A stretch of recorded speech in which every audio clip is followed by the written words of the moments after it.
Hello friends, चॅनलमध्ये पुन्हा एकदा तुमचं खूप खूप स्वागत. चॅनलला पटापट सबस्क्राईब करून टाका म्हणजे माझे नवनवीन रिव्ह्यूज तुमच्यापर्यंत येत राहतील. सो आज बोलणार आहे मेट्रो इन दिनो ही नुकतीच रिलीज झालेली हिंदी फिल्म. ती मी पाहिली आणि त्याच्याबद्दलच आजचा रिव्ह्यू असणार आहे. चला तर लगेच सुरू करूया.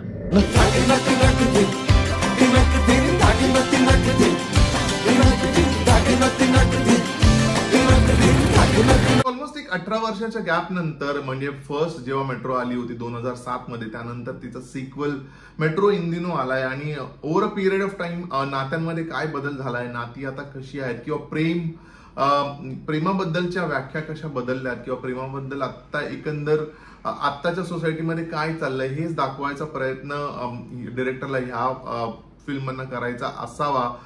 पण टू बी व्हेरी ऑनेस्ट ना, फिल्मला कथा असं काही नाहीये. म्हणजे एक ओव्हरऑल कथा नाहीच आहे. म्हणजे जे 4 कपल्स आहेत त्यांच्याच एकदम रॅन्डम स्वतःच्या इंडिव्हिज्युअल स्टोरीज आपल्याला पाहायला मिळतात आणि द डिसअपॉइंटिंग फॅक्टर इज यातलं काहीही आपल्याला ग्रिप करून ठेवत नाही किंवा एंगेज करून ठेवत नाही. त्यामुळे ओव्हरऑल अशी कथा या फिल्मला नाहीये. जस्ट प्रत्येक नात्याबद्दल किंवा प्रत्येक एज ग्रुप घेऊन त्यांच्यामध्ये असणाऱ्या रिलेशनशिप बद्दल सांगायचा प्रयत्न केलाय की आताच्या काळात ते कुठल्या लेवलला जाऊन पोहोचलंय, जे की फार कन्व्हिन्सिंग असं मला पर्सनली नाही वाटलं.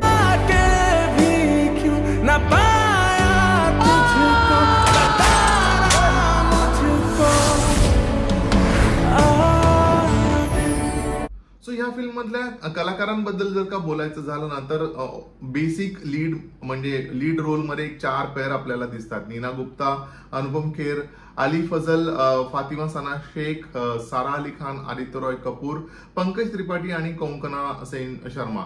सो सांगायचं जर झालं ना, प्रत्येकाच्या कामाबद्दल जर का बोलायचं झालं तर ऑनेस्टली खूप इम्प्रेसिंग असं काम मलाही कोणाचं नाही वाटलं. फक्त एक जी पेअर आहे पंकज त्रिपाठी आणि कोंकणा सेन शर्मा, ही पेअर आहे ना, ही आपल्याला थोडं एंटरटेन करते. यांच्यामध्ये असणारं जे काय म्हणतात, या दोघांमध्ये असणारं जे बॅटल आहे किंवा दोघांमध्ये असणारं एक डिफरन्सेस आहे. पंकज त्रिपाठी जो ऑलरेडी ऑनलाईन प्लॅटफॉर्मवर जाऊन दुसऱ्या लेडीज म्हणा किंवा स्त्रियांबरोबर डेटवर जाण्याचं किंवा त्यांच्याबरोबर त्यांना भेटण्याचं हे सगळं त्याचे कान चालू आहेत आणि ते कुठेतरी त्याची बायको देखील कोंकणा सेन शर्मा बघते, पकडते आणि मग त्यांच्यामध्ये ते टसल सुरू होतं. पण त्याच्यानंतर ती जे काय करते रिवेंज मोडला जाऊन ते फार म्हणजे कन्विन्सिंग नाही वाटत. तुम्हारा भी तो मन करता होगा ना ये सब इंटू मिंटू करने का. जी देखो, तुम करोगे तो मैं भी करूंगी. मैं करूंगा, तुम भी करोगी, पर मैंने किया तो नहीं है ना. सगळ्यात मोठा पडलेला प्रश्न काय माहितीये का, की okay we live in India, आपण खूप मॉडर्नाइज झालोय, आपल्यावर वेस्टर्न इन्फ्लुएन्स आलाय. कारण मेजर जे दाखवलंय त्यात वेस्टर्न इन्फ्लुएन्स खूप आहे. म्हणजे बेसिकली सांगायचं तर एक्स्ट्रा मॅरिटल अफेअर ज्याला आपण म्हणतो ते वयाच्या कुठल्याही टप्प्यावर येऊ शकतं. हे बेसिकली अंडरलाईन ह्या फिल्ममधनं होतं. पण हा वेस्टर्न इन्फ्लुएन्स झाला. कल्चरली आपण तसे नाही आहोत. पण जर वेस्टर्न इन्फ्लुएन्सने जे होत असेल तर किती म्हणजे व्हॉट पर्सेंटेज ऑफ पॉप्युलेशन याच्या अंडर आहे हे मला वाटतं मेकर्सने खरंच पाहिलंय का. कारण काय होतं, बघताना फिल्म आपल्याला ह्या गोष्टी आजूबाजूला खूप जास्त घडताना दिसत नाही. त्यामुळे रिलेट करणं तसं खूप कठीण होतं. आणि मी असंही नाही म्हणत की ह्या गोष्टी होत नसतील, होत असतील, पण त्याची इंटेन्सिटी किती आहे आणि मग आपण ही फिल्म मासेससाठी ओपन केली तर प्रत्येक जण त्याला रिलेट करू शकेल का. कारण मग then it becomes one fantasy की ओके कुठेतरी असं होत असावं, आपल्याला काय करायचं त्याच्याशी.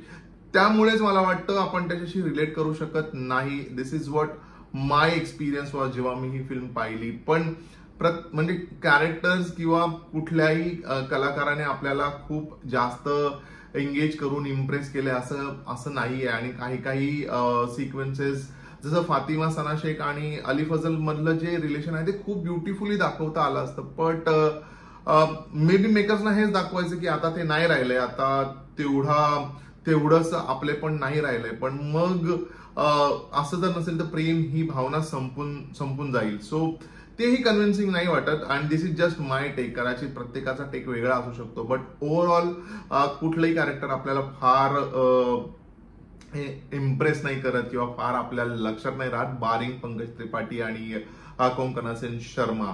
आणखी एक ऍस्पेक्ट जो ह्या फिल्ममध्ये दाखवला आणि ज्याबद्दल मला बोलायचं आहे ते म्हणजे टीनेज पण नाही म्हणू शकत, शाळेत असणाऱ्या म्हणजे 12-14 वर्षाच्या एका मुलीला पडणारा प्रश्न, तिचं जेंडर प्रेफरन्स काय आहे आणि त्यावर सारा अली खान तिला जे उत्तर देते ते अगेन बॉस म्हणजे हा पॅरामीटर असू नाही शकत की मला माझा जेंडर प्रेफरन्स नाही माहिती आणि असं होणं खूप कठीण आहे. इव्हेंच्युअली आपल्याला आपला जेंडर प्रेफरन्स हा कळतोच, बट त्यासाठी जर कोणी हे ऍडवाइस करत असेल की ओके तुझं जेंडर प्रेफरन्स तुला समजून घ्यायचं असेल तर तू एका मुलाला किस कर आणि एका मुलीला किस कर अँड देन इंटरनली काय होतंय त्याच्यावर तू डिसाईड कर. I found it very pathetic. म्हणजे हा पॅरामीटर असू शकत नाही. आय डोंट नो याच्या मागे रायटर डिरेक्टरचा काय थॉट आहे, मला तो नाही कळलाय. सो नटशेल मध्ये सांगायचं झालं तर एवढे आर्टिस्ट असून देखील खरं तर फेल होतात आपल्याला इम्प्रेस करण्यामध्ये आणि त्यात त्यांचं मला वाटतं फार दोष नाहीये, कारण स्क्रिप्ट मध्येच तो एसेन्स नाहीये. त्यामुळे ते देखील काय करतील त्यांच्या परीने जेवढं जमलं तेवढं त्यांनी केलंय. त्यात नीना गुप्ताचं कॅरेक्टरही आपल्याला खरं तर इरिटेटिंग वाटतं, म्हणजे ती का करते, कशाला करते आणि काहीच कन्व्हिन्सिंग वाटत नाही, to be very honest to you. मुझे ये भी नहीं पता वो बच्चा मेरा था कि नहीं. क्या कहा तू लूजर था, तू लूजर है. आता बोलूया फिल्मच्या लेखन आणि दिग्दर्शनाबद्दल. सो जसं मी म्हटलं की लेखनच फार इम्प्रेसिंग नाहीये, कथाच खूप इंटरेस्टिंग नाहीये, त्यामुळे ते कुठेतरी दिग्दर्शनात देखील आपल्याला रिफ्लेक्ट होताना दिसतं. But at the same time ना मला वाटतं अनुराग बसूची एक स्पेशालिटी म्हणजे एक वेगळ्या धाटणीचं त्याचं दिग्दर्शन असतं आणि ते मला डेफिनेटली ह्या फिल्ममध्ये पाहायला मिळालं. एक म्युझिकल फिल्म आपल्याला दिसते, टिपिकल डायलॉग असणारी किंवा सीन्स असणारी म्हणजे हेही आहे, बट बरेचसे सीन्स जे आहेत ना ते म्युझिकली केले गेले. डायलॉग जे आहेत ते गाण्याच्या स्वरूपात अशा पद्धतीने कंपोज केलेले लिरिक्स आहेत आणि त्यातून ती कथा पुढे सरकते. सो एक वेगळ्या प्रकारचा टेक, एक वेगळ्या प्रकारची ट्रीटमेंट फिल्मला डेफिनेटली अनुराग बसूने दिली आहे. But overall he film impress करण्यात यार मला तरी इम्प्रेस नाही करू शकली. But otherwise a very good attempt bye Anurag बसू टू शोकेस की खरंच नात्यांमध्ये आता काय प्रकारचे बदल झाले असावेत, जे की फार कन्व्हिन्सिंग काही नाही वाटत, काही वाटतात. You are a commitment phobic man child. डरते हो, फट्टू हो. प्रीतमचं म्युझिक जसं मी माझ्या ट्रेलर रिव्ह्यू मध्ये देखील म्हटलं होतं की खूप महत्वाचा ऍस्पेक्ट या फिल्मसाठी असणार आहे आणि तो आहेच. मला एक इंटरेस्टिंग असं वाटलं ना की अख्ख्या थ्रू आउट या फिल्मच्या शूट मध्ये ना जो प्रीतमचा बँड आहे म्हणजे प्रीतम अँड पॅपॉन आणि आणखीन एक I am forgetting the name, तिसरा एक त्यांचा पार्टनर आहे, ह्या तिघांना थ्रू आउट द फिल्म त्यांनी इन्क्लुडेड ठेवलंय. बऱ्याचशा लोकेशन्सवर तो बँड उभा आहे, तिथून ते गातायत किंवा ती गाणी चालतायत. हे मला ना खूप एक वेगळा अटेम्प्ट, जसं मी म्हटलं की अनुराग बसूची ही स्टाईल असावी आणि मला ते इंटरेस्टिंग वाटलंय आणि टू ग्रेट एक्सटेंट आवडलंय.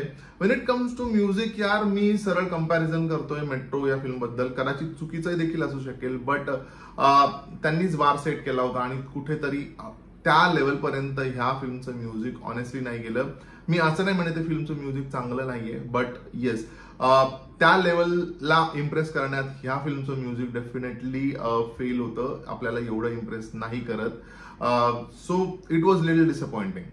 या फिल्मची सिनेमॅटोग्राफी देखील ना इंटरेस्टिंग झाली आहे. काही सीन्स एवढ्या छान पद्धतीने, काही लोकेशन्स खूप उत्तम पद्धतीने सिनेमॅटोग्राफरने दाखवायचा प्रयत्न केला आणि त्यामुळे ते व्हिज्युअली आपल्या खूप लक्षात राहतात. गोवामधले काही सिक्वेन्सेस आहेत ते आपल्या व्यवस्थित लक्षात राहतात. त्यामुळे सिनेमॅटोग्राफरने देखील या फिल्ममध्ये खूप उत्तम प्रकारे आपल्याला व्हिज्युअली ट्रीट करायचा प्रयत्न केलाय. ओव्हरऑल जर सांगायचं झालं ना तर सगळ्या रिलेशनशिपचा म्हणजे वेगवेगळ्या एज ग्रुपच्या रिलेशनशिप मधली खिचडी जर का पाहायची असेल, ज्याला खरं तर कुठे कधीतरी असं वाटतं की याला ना हेड आहे ना टेल आहे, त्यामुळे खरं तर खूप थोडी कन्फ्युजिंग टाईपची अशी फिल्म झाली आहे जी मला फार जास्त नाही आवडली आहे. बट डेफिनेटली एकदा तुम्ही जाऊन थिएटरमध्ये ही फिल्म पाहू शकता. मी या फिल्मला देतोय 2.5 स्टार्स.